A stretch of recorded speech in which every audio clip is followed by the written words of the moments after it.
Hi, I'm Rae Duke, presenter and bride-to-be, and welcome to my Wedding Diary series for Brideas.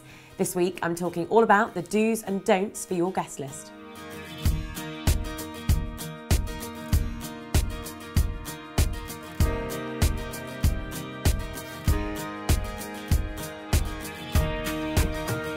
So this is the only bit of the wedding that I think legitimately you can get hot under the collar about. You've got to manage so many people's expectations, not only you as a couple, but his family, your family, and then all your different friendship groups as well.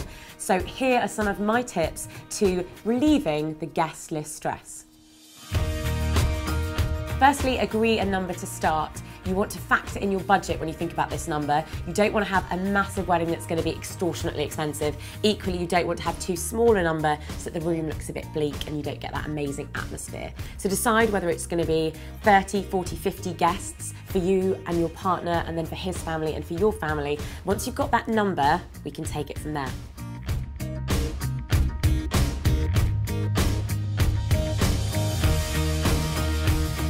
Make sure you know who's paying. That's going to absolutely affect the way that you negotiate and discuss everything about this wedding.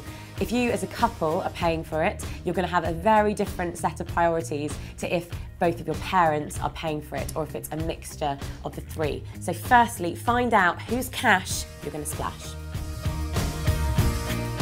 Accept the differences between you and your partner's families. No family is exactly the same. We all have weird Aunt so-and-so or someone else that you might not ideally want at your wedding. You're never going to have an exact split for your guest list, so accept that, and the sooner you do that, the easier things are going to become.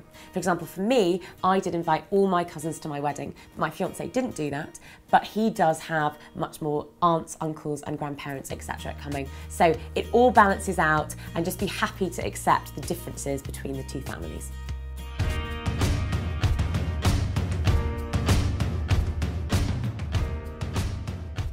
Keep it as quite a close VIP guest list. Going to somebody's wedding is a big personal deal. You've got to travel a long way. For example, I'm getting married in Cornwall. That's a 5-hour journey from London or a short flight. You've got to find somewhere to stay. If you're making a weekend out of it and you're doing something on the Sunday, for example, you're asking a lot of people, and you really only want the people there that mean loads to you and that you truly love. Do invite your friends, other halves, if you really do know them, if they've been together for quite a long time.